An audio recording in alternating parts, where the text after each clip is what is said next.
ফের খড়গপুর আইআইটিতে এক ছাত্রীর ঝুলন্ত দেহ উদ্ধার। মৃত ছাত্রীর নাম দেবিকা পিল্লাই।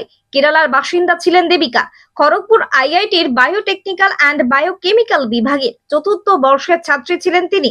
কয়েকদিন আগেই বাড়ি থেকে তিনি ছুটি কাটিয়ে এসেছিলেন, আর আজ সকালে তার ঝুলন্ত দেহ উদ্ধার হয়। পুলিশ ঘটনাস্থলে পৌঁছে দেহটি উদ্ধার করে ময়না তদন্তের জন্য হাসপাতালে পাঠায়। এত বড় একটি ঘটনা ঘটে গেল মুখে একেবারে কুলু পেটেছেন আইআইটি কর্তৃপক্ষ। आपसे एक टीचर नहीं, मुझे कुछ नहीं, we are not permitted to से।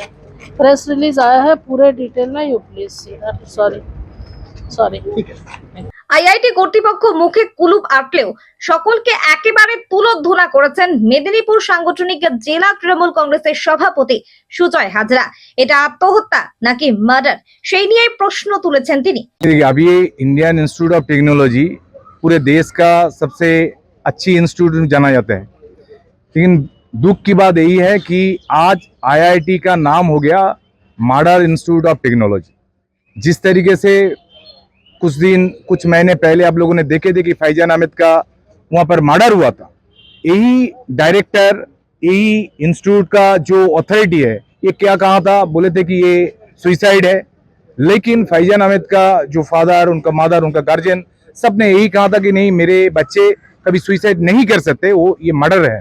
तो अभी फॉरेंसिक रिपोर्ट आने के बाद ये पता चला है सबको, अभी रिपोर्ट एकदम सबके सामने आए हैं कि ये मर्डर केस है, गोली मार के उसको मारा गया था।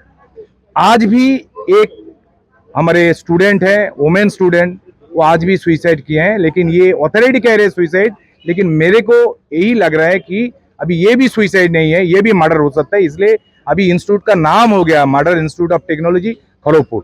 तो मेरे कहने की यही है कि खड़गपुर का इंस्टीट्यूट का जो डायरेक्टर है और जितने जो सब अथॉरिटी है, अभी ये लोगों का काम है कि पूरे इंस्टीट्यूट को बीजेपी के हाथ में देने के लिए, क्योंकि अभी इन लोगों का काम ही यही है। तो इनके अगेंस्ट सख्त से सख्त कार्रवाई होना चाहिए। और डायरेक्टर और जो अथॉरिटी जिसने कहा था कि ये मर्डर नहीं है, सुइसाइड है, और फॉरेंसिक रिपोर्ट आने के बाद अभी ये सबको पता चला है कि भाई फैजान अहमद को गोली से मार दिए गए हैं। तो अभी डायरेक्टर को जितने जल्दी हो सके उसको अरेस्ट करना चाहिए।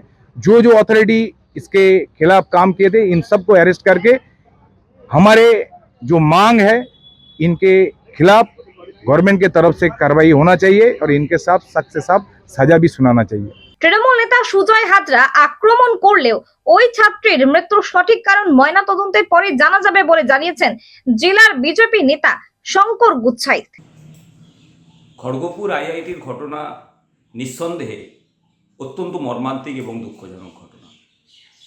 যেটা আমরা শুনলাম যে কিছুদিন আগেই ওই ইঞ্জিনিয়ারিংয়ের ছাত্রী তার বাড়ি থেকে ফিরে এসেছিলেন, তারপরেই এই ধরনের ঘটনা, গলায় দড়ি দিয়ে ওই ইঞ্জিনিয়ারিং ছাত্রী সুইসাইড করেছেন। পুলিশ তদন্ত করছে, তদন্তের পরেই বোঝা যাবে এর পেছনে কী কারণ আছে, মানসিক অবসাদ থেকে না অন্য কোনো কারণ থেকে। তার আগে তো কিছু বলা সম্ভব নয়। যতটুকু শুনেছি, দেহ ময়নাতদন্তের জন্য মেদিনীপুর মেডিকেল কলেজ হাসপাতালে নিয়ে আসা হয়েছে। তাই একের পর এক এই যে রিপোর্টগুলো আসার পরেই কারণ কি সেগুলো জানা যাবে পুলিশি তদন্তের মধ্যে দিয়ে, বিভিন্ন রিপোর্টের মধ্যে দিয়ে।